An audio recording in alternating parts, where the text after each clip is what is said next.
Hey, you lucky Untamed television viewers. Thanks for tuning in today. I say you're lucky, but I'm lucky. I'm lucky because I'm joined today by a very dear friend of mine, Jodi Brown. And besides being a very dear friend of mine, she's also an accomplished author, an accomplished inspirational speaker, and many other things. And I feel almost faint to be sitting here so close to her because I like her so much and I think the world of her. And I've invited her on the show today to talk about her new book, her second book. Yeah, two, that's right, 1-2. Her second book that is just about to be published, Jodi. So, you know what? First off, tell us what your book is called. Well, thank you, Craig. You're going to make me blush. That was my total intention, was to make you blush. Give me some good color. Yeah. That's great. The second book is called Rise Above Depression, Encouragement and Tips from Those Who Do It Every Day. Right. And you know a thing or two about depression, and that was in your first book, which was called? The Sun Still Shines. Right. And believe it or not, that is not a book about the sun. It is actually... It is not. It has nothing to do with meteorology, nothing like that. It was actually my journey through a battle with a brain tumor. Right. Finding a positive way out of it and seeing the light and the positive things even amidst dark storms and troubles. Right. So just briefly describe what happened to you. I mean, I knew you when you went through this, and I knew you before, and I knew you now, and all of that sort of thing. So I know the story, but just briefly tell the folks out there what happened. The short version is there came a point in time in my life when I was having a hard time doing even simple tasks. Jogging down the street with my girlfriends, going for a little run, became overwhelming, and I started having serious dizzy spells and vertigo, and initially ignored it until the signs became too obvious to ignore, at which point in time my husband was finally the one who said, something is wrong and we need to really figure out what this is. So I went to the doctor for a third time in a series of months and expressed again concern that something was going on. I had previously been in to see him because I had some balance and dizzy spells and then headaches on top of that. And so I went back this time for a third time and said, something is really going on. And so we did a series of blood tests and family histories, all of which came back normal. Yeah. And then the next step was to have an MRI. And it was when I had the MRI that we discovered I had a tumor wrapped around my brainstem. Right. And honestly, my first reaction was, I'm not crazy. I'm not imagining these things. Hooray, this is a good crazy. Thing. I'm not crazy. I'm not making this up. I'm not a hypochondriac. There's really something wrong. So I was actually initially very positive and optimistic that we knew what it was. Now we were going to just go in and fix it. But it didn't turn out to be one of those problems that can be quite so easily fixed. It wasn't a trip to Jiffy Lube where no, they just changed the filter and all of that. Boy, that would have been great. Wouldn't it? And you were young. I was. It was days after my 33rd birthday. Wow. And with 4 little children at home, ages 2 to 10. So I think of it as I was living my white picket fence life. Everything up until that point in time had fallen into place. Doing work that I love, raising children who I adored, married to my best friend.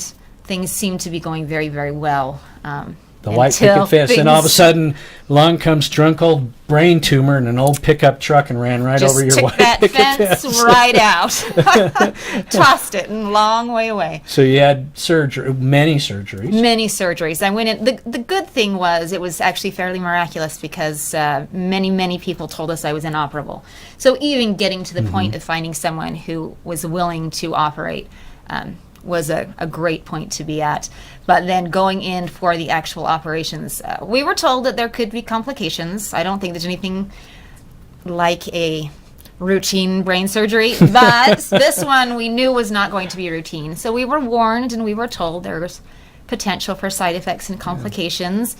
But going in, we just had positive outlook and felt like this was really what we needed to do to save my life. So went into the hospital for surgery, and the great part of that story is woke up from surgery, so that's always a good day. Woke up many times? Many times, but did find out that we had a series of complications, including a spinal fluid leak, which meant spinal fluid was actually dripping out of my nose and down the back of my throat. And then facial paralysis, hearing loss, and a myriad of other side effects. But things like that. And that became your first book. That became The Sun Still Shines, Yes. which you can get on Amazon quite easily. Barnes and It's Noble. done really well. Thank you. There's a lot of people that have books, and I'm not putting them down or anything, but some of them haven't done all that well, but yours has done very, very well. It has done well, and it's been a beautiful gift, actually, that out of some of the most difficult things in my life,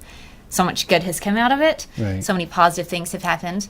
It actually has won a couple of awards. It's the winner of the 2016 Gold Quill Award. It won also the Storymaker's first place in the nonfiction. So I've been honored. Didn't I tell and you, humbled. folks? She's accomplished. She's accomplished. Did you hear those awards?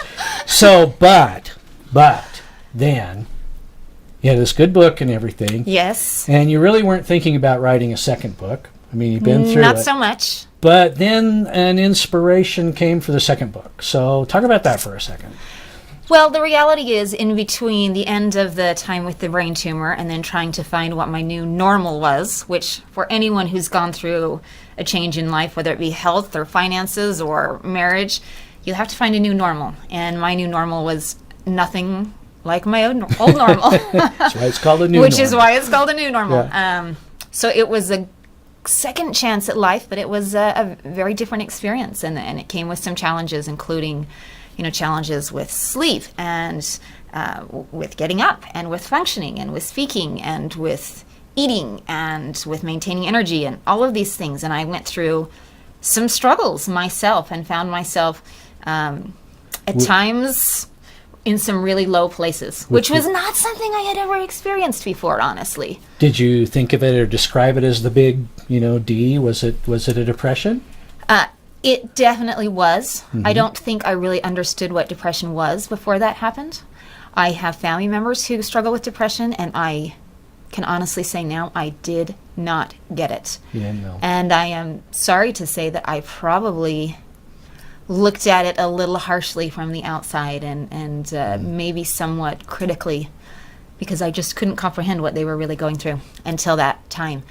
And then a couple of years ago, I was in the car with my family, driving down the road, and things had been a little rough. And I don't want to say it was like a lightning bolt, because it wasn't that bold. Well, I hope not. It wouldn't- no. I hope you weren't hit by an actual lightning No, bolt. not actual lightning bolts. Okay. It was more of a subtle lightning bolt, in the sense that I just had a thought that came to me that I needed to write something about depression.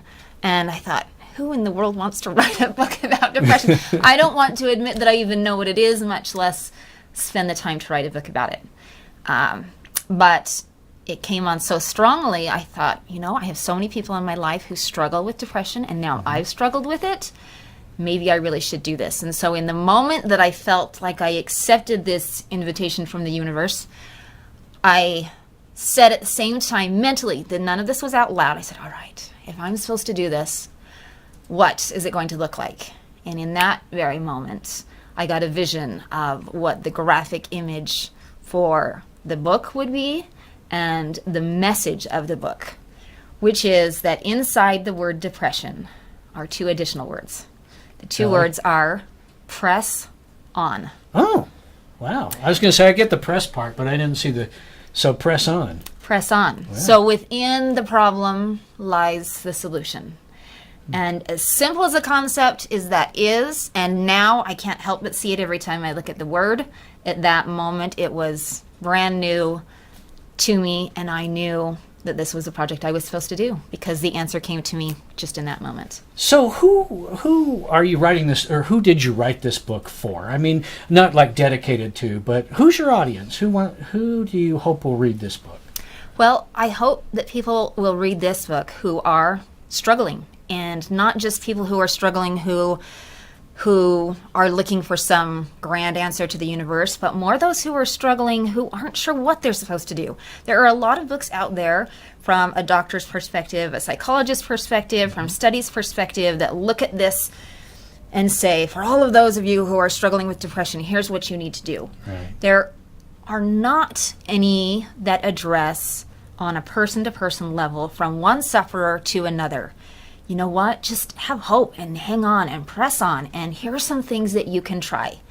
And so this is actually a compilation. It's not really my story. It's a almost an anthology. There are more than 50 people who have contributed stories and tips and advice and suggestions, all for the purpose of helping people who struggle have ideas of what to do and what they can try, and encouragement to just hang on and have hope that things are going to be better and that there's someone who cares about them and that they're not alone.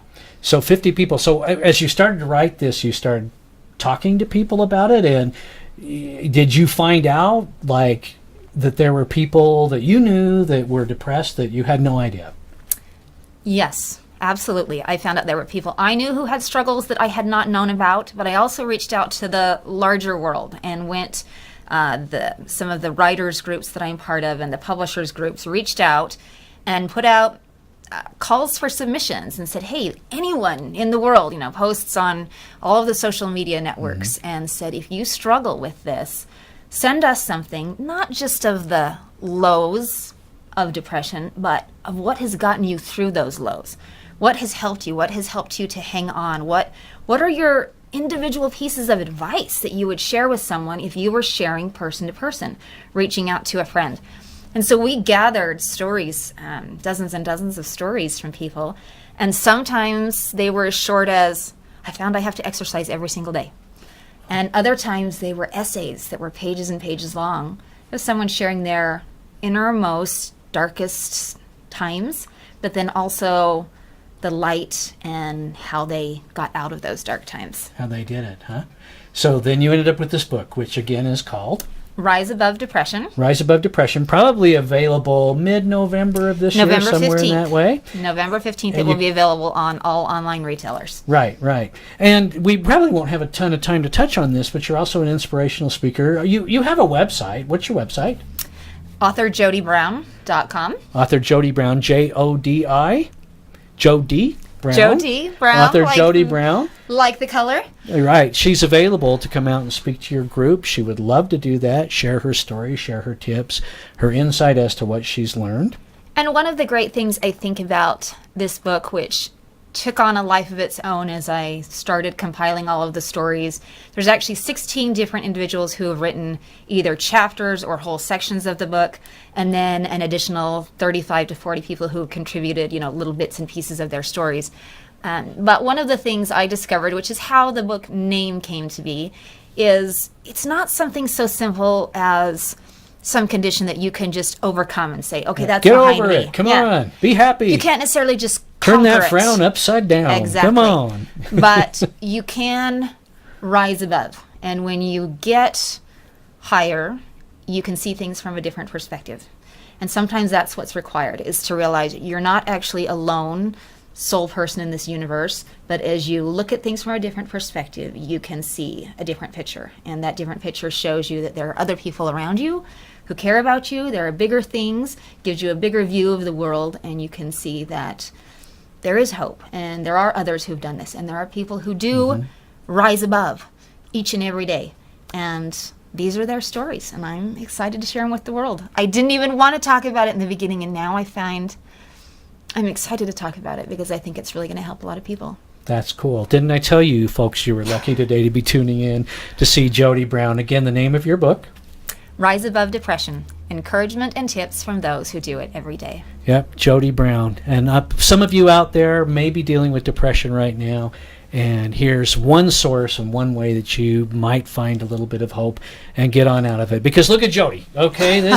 She is fabulous. I'm not kidding you. She's fabulous top to bottom, and you're fabulous too for watching Untamed Television. Your host, Craig Bielik, with Jodi Brown, author. Check out her new book really soon, the middle of November. Thanks for joining us. We'll see you again. We'll also see you soon. Maybe you'll see Jodi. Maybe you'll see her walking around town. Say hi. If you do, make sure you wave.